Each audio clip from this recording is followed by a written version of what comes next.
कुठं गेली होती ग? इथून तेव्हापासून घुमून राहिलं, दिसतच नव्हती. कुठे गेली होती? हो, पडोसीच्या घरी गेली होती, कथा वाचायले ऐकायला गेली होती. समजलं ना? कुठंच नाही मेली. का सांगितलं सांग बरं? तुला का सांगितलं? चाय बनवून आण बरं. जी आजच्या दिवस तुम्हीच चाय पाजून द्या, उद्यापासून मलाच कामं करायची आहे. एवढं परिवर्तन झालं तुझ्या? आजचे दिवस बनवून द्या, उद्यापासून तूच करणार आहे.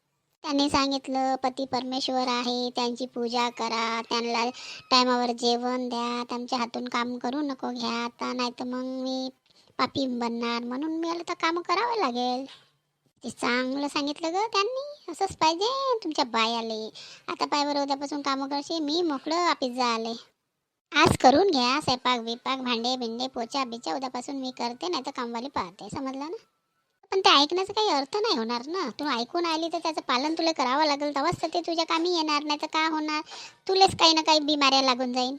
हो, हे खरं आहे. ऐकलं तर करावंही लागेल. मी आपल्या मनाची थोडी करू शकतो. ठीक आहे, ठीक आहे.